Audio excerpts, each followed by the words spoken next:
Assalamualaikum warahmatullahi wabarakatuh. Rahayu Sagung Dumadi. Kembali lagi di channel Babat Nusantara. Pada kesempatan kali ini, saya akan menceritakan sejarah tentang Kerajaan Demak. Tidak usah berlama-lama lagi, mari kita masuk ke ceritanya. Kemajuan-kemajuan yang dicapai masa Sultan Trenggana. Yang pertama, bidang ekonomi. Sejarah perkembangan Kerajaan Demak. Secara geografis, Kerajaan Demak terletak di daerah Jawa Tengah. Tetapi pada awal kemunculannya Kerajaan Demak mendapat bantuan dari para bupati daerah pesisir Jawa Tengah dan Jawa Timur yang telah menganut agama Islam. Wilayah Kerajaan Demak pada awalnya hanya sebuah bawahan Kerajaan Majapahit. Kemudian berkembang hingga mencapai Banten di barat dan Pasuruan di timur. Hasil panen sawah di daerah Demak rupanya pada zaman dahulu pun sudah baik.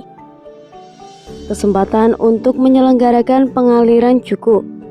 Lagi pula, persediaan padi untuk kebutuhan sendiri dan untuk pegadangan masih dapat ditambah oleh para penguasa di Demak tanpa banyak susah. Apabila mereka menguasai jalan penghubung di pedalaman Peging dan Pajang. Letak Demak sangat strategis di jalur perdagangan Nusantara, memungkinkan Demak berkembang sebagai kerajaan maritim.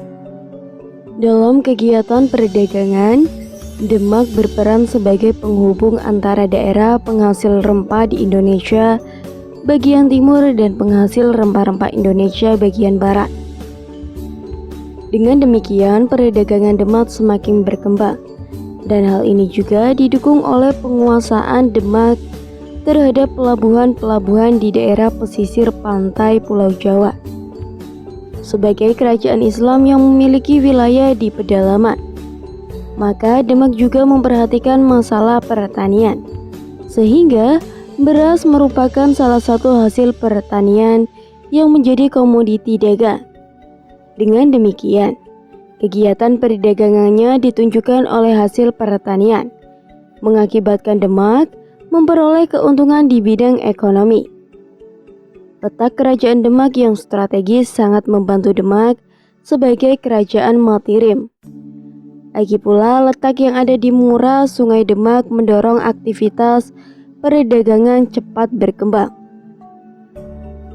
Di samping dari perdagangan, Demak juga hidup dari agraris. Pertanian di Demak tumbuh dengan baik karena aliran Sungai Demak lewat pelabuhan Bregota dan Jepang. Demak bisa menjual produksi andalannya seperti beras, garam, dan kayu jati. Bidang politik. Di bawah Trenggana, wilayah kekuasaan Demak meluas sampai ke Jawa Timur. Gelar Sultan yang diberinya dalam tradisi Jawa sebetulnya belum disandang pada masa itu di Jawa. Penguasa yang pertama memakai gelar Sultan adalah Pangeran Ratu dari Banten tahun 1638 Masehi. Ketika Kerajaan Majapahit mulai mundur, banyak bupati yang ada di daerah pantai utara Pulau Jawa melepaskan diri. Bupati-bupati itu membentuk suatu persekutuan di bawah pimpinan Demak. Setelah Kerajaan Majapahit runtuh, berdirilah Kerajaan Demak sebagai kerajaan Islam pertama di Pulau Jawa. Pada tahun 1524, datang seorang pemuda dari Pasai bernama Fathahillah. Trenggana menyukainya dan menikahkan pemuda itu dengan adiknya yang bergelar Nyai Ratu Pembayun, janda Pangeran Jakelana putra Sunan Gunung Jati. Pernikahan Fathahillah terjadi pada tahun 1524 Masehi. Upacara pernikahan yang dilaksanakan pada tahun 1524 dikejutkan dengan berita kematian Sunan Nguda dalam perang melawan Majapahit. Dari penjelasan di atas dapat dipahami bahwa hal ini merupakan politik yang dilakukan oleh Sultan Trenggana dalam memajukan kerajaan Demak. Karena dia menikahkan Fathahillah kepada adiknya, dengan demikian ia secara tidak langsung telah memperkuat personil kerajaan Demak. Karena Fathahillah bukanlah orang biasa, tetapi ia merupakan sosok manusia yang cerdas dan tangguh. Ekspansi wilayah Islam ke timur, mendudukan daerah Tuban pada tahun 1527 Masehi. Api revolusi kerajaan Demak yang terus menjalar hingga ke Jawa bagian timur ini juga disebut dalam cerita bab Sangkala, peristiwa Jawa. Pada tahun 1527, Tuban yang berada di pantai utara dan berjarak sekitar 183 km dengan kerajaan Islam Demak berhasil ditaklukkan. Perjalanan dari kerajaan Islam Demak menuju Tuban ditempuh selama sekitar 3 jam dengan menunggang kuda dan selama sekitar 1 hari 11 jam dengan jalan kaki. Rute perjalanan dari Demak ke arah Tuban diperkirakan melalui Kudus, Pati, Rembang, Lasem hingga Tuban. Meskipun daerah Tuban sendiri merupakan salah satu basis wilayah Islam sebelum berdirinya kerajaan Islam Demak. Namun dengan penaklukan ini, penguasaan terhadap Tuhan berikut bandar pelabuhannya bersifat mutlak. Penaklukan Gagelangan atau Madiun pada tahun 1529. Setelah menundukkan Tuban pada tahun 1927, 2 tahun berikutnya pada tahun 1529, daerah Gagelangan yang sekarang disebut daerah Madiun juga berhasil ditaklukkan. Bahkan Sultan Trenggana terjun langsung memimpin pasukan tentaranya untuk menyerang Gagelangan ini. Perjalanannya menuju Gagelang yang berjarak sekitar 149 km dari kerajaan Islam Demak. Ditempuh selama sekitar 3 jam dengan pasukan berkuda dan selama 1 hari 6 jam dengan jalan kaki. Perjalanan pasukan Islam ke arah tenggara menuju Madiun melalui jalur darat melewati Purwodadi dan Ngawi. Yang ketiga, menaklukkan Blora pada tahun 1530 Masehi. Setelah berhasil menaklukkan Gagelangan, Sultan Trenggana mengarahkan pandangannya untuk membuka daerah Blora pada tahun 1530. Mandangkungkung dan Medan Kamulan di daerah Blora sudah dapat dikuasai. Perjalanan menuju Medan Kamulan dengan pasukan kuda perang hanya sekitar 2 jam, menempuh jarak sekitar 116 km melalui jalur utara, yaitu Kudus, Pati, Rembang lalu ke arah tenggara menuju Medan Kamulan. Sedangkan pasukan Islam jalan kaki menempuh jarak dari kerajaan Islam Demak ke Kudus, lalu ke arah timur hampir mencapai 1 hari. Penaklukan Lamongan, Wirosobo, Blitar pada tahun 1541 Masehi. Pada tahun 1541 Masehi dan 1542 Masehi, para penguasa Lamongan, Blitar, Wirosobo, Mojagung, Jombang telah mengakui kekuasaan Sultan Trenggana sebagai Raja Islam Demak. Blitar yang berada di sebelah tenggara Kediri dengan kerajaan Islam Demak berjarak sekitar 253 km. Perjalanan yang cukup jauh ini ditempuh oleh pasukan Islam dengan jalan kaki selama sekitar 2 hari dan dengan pasukan berkuda selama sekitar 5 hari. Perjalanan dari kerajaan Islam Demak melalui Purwodadi, Sragen, Ngawi, Kediri hingga Blitar. Perjalanan pasukan Islam ini menyusuri lembah dan gunung Keliman, sungai aliran Bengawan Solo dan sungai Brantas, serta hutan belantara hampir di sepanjang perjalanan. Persiapan penaklukan Pasuruan. Tentang upaya Sultan Trenggana menaklukkan daerah Pasuruan ini telah banyak diberitakan oleh Ferdinand Mandeso Pinto dalam bab 172 The Ambassadors from Java, Duta Wanita dari Jawa. Disebutkan bahwa aktivitas perdagangan di pasar lokal Banten penuh dengan kedamaian. Kemudian tibalah seorang wanita bernama Nyi Pambayun di pelabuhan Banten. Dia adalah duta wanita dari Raja Demak. Nyi Pambayun adalah seorang janda berusia 60 tahun. Sultan Trenggana menyuruhnya dengan disertai para pengawal dan maharmanya agar mengantarkan sebuah pesan penting kepada Raja Sunda, yaitu Tagril Fathahillah, yang merupakan penguasa bawahan Sultan Trenggana. Isi pesan Sultan Trenggana adalah perintah kepada Fathahillah untuk sampai di kota Jepara dalam waktu 6 minggu untuk membantu mempersiapkan pasukan Islam dan perbekalan tempur yang cukup untuk mengadakan perang melawan kerajaan Siwobudo Blambangan, dengan diawali penaklukan pelabuhan di Pasuruan. Nampaknya Fathahillah pula yang kelak ditunjukkan menjadi General of Army dari pasukan Islam Demak dalam penaklukan ini. Ketika Nyi Pambayun sampai di pelabuhan Banten, Fathahillah sebagai gubernur sekaligus panglima perang Senopati menemuinya di salah satu jenis kapal yang disebut Calaus. Nyi Pambayun telah sampai di pelabuhan dan disambut dengan sambutan yang luar biasa. Nyi Pambayun menyampaikan pesan kepada Fathahillah, Raja Sunda yang juga menguasai Banten, tentang inti tujuan mengapa dirinya diutus Sultan Trenggana. Seketika itu juga Fathahillah memberikan segala apa yang diminta Sultan Trenggana. Fathahillah mempersiapkan segala sesuatu yang dibutuhkan untuk perang menaklukkan Pasuruan. Lalu diberangkatkanlah sebuah armada dengan 30 Celcius dan 10 juru panggo penuh dengan persediaan makanan dan perlengkapan perang. Selain itu juga 4 perahu besar berlayar dengan 7.000 para pejuang.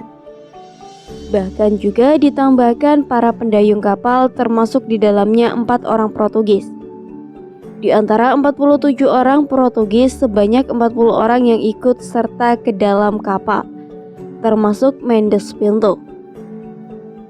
Sebanyak 40 orang ini secara kebetulan ditemukan di Banten, yang pada saat itu akan kembali ke Malaka. Akan tetapi Fathahillah sebagai Raja Sunda menawarkan kepada mereka beberapa keuntungan komersial dan mengumumkan hal tersebut kepada masyarakat luas. Inilah yang membuat Mendes Pinto dan 39 orang temannya merasa sulit untuk menolak tawaran tersebut. Dengan demikian, perkiraan secara rata-rata jumlah penumpang prajurit perang untuk setiap kapal besar berlayar adalah 175 orang. Jumlah penumpang dari kalangan prajurit perang belum lagi ditambah para pendayung. Berikut perlengkapan makanan dan senjata, menunjukkan betapa besarnya ukuran kapal tersebut. Kehendak Allah untuk menakdirkan Mendes Pinto untuk ikut bersama dalam upaya perang menaklukkan Pasuruan.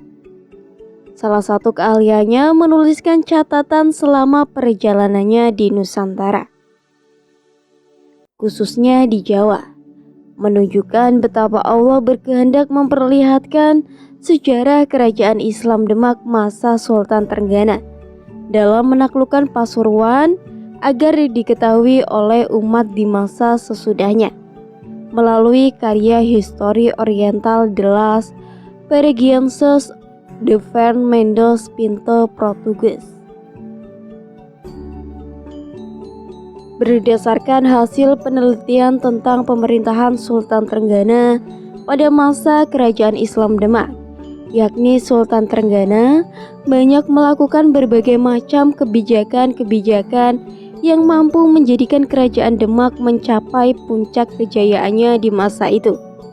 Yang mana kebijakan dalam menegakkan agama Islam, membendung perluasan daerah yang dilakukan oleh Portugis, menguasai dan mengislamkan Sunda Kelapa, sampai kepada perluasan ke wilayah Jawa Barat yang dipimpin oleh Fathahillah atau Valetehan.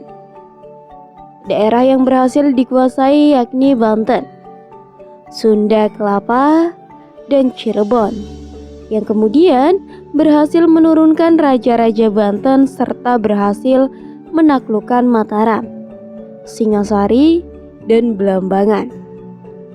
Pada masa Raja ketiga Demak inilah Islam dikembangkan ke seluruh tanah Jawa, bahkan sampai ke Kalimantan. Demak selain sebagai pusat penyebaran agama Islam juga berkembang sebagai pusat perdagangan.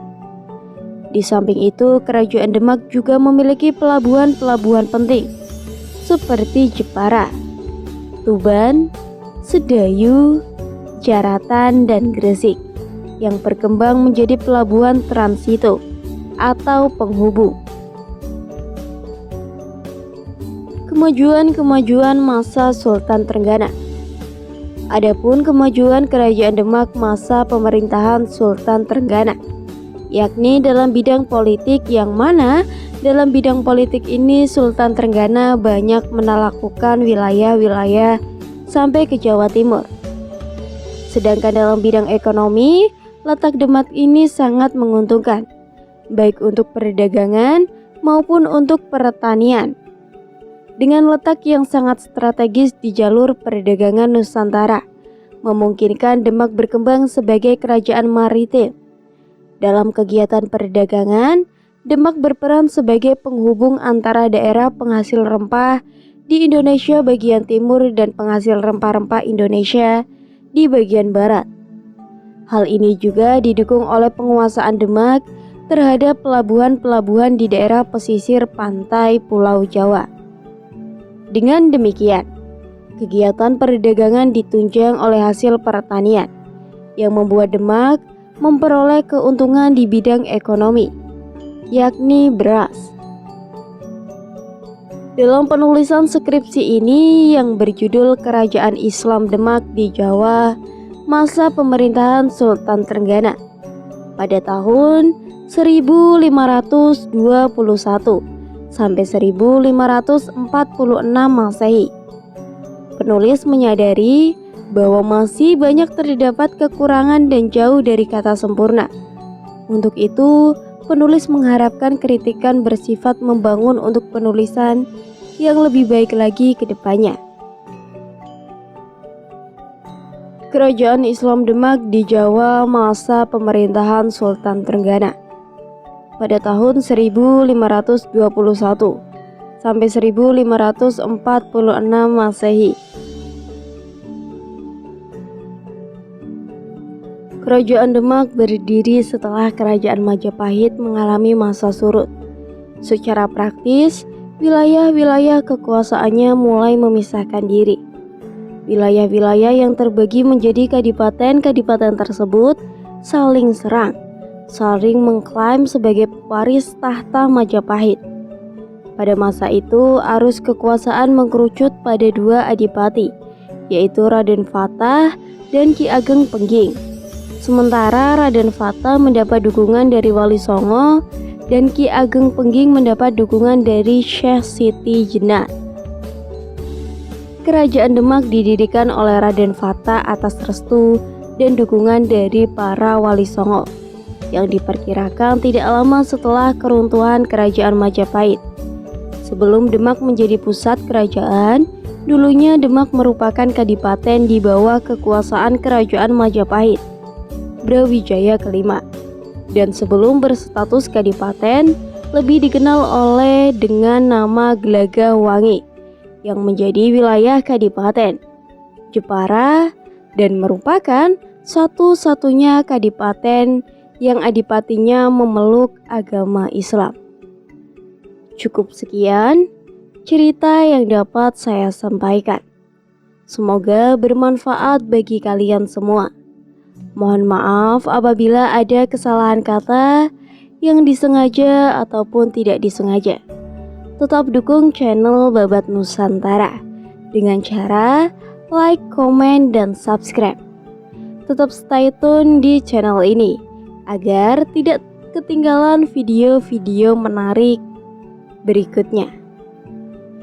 Rahayu, Rahayu, Rahayu.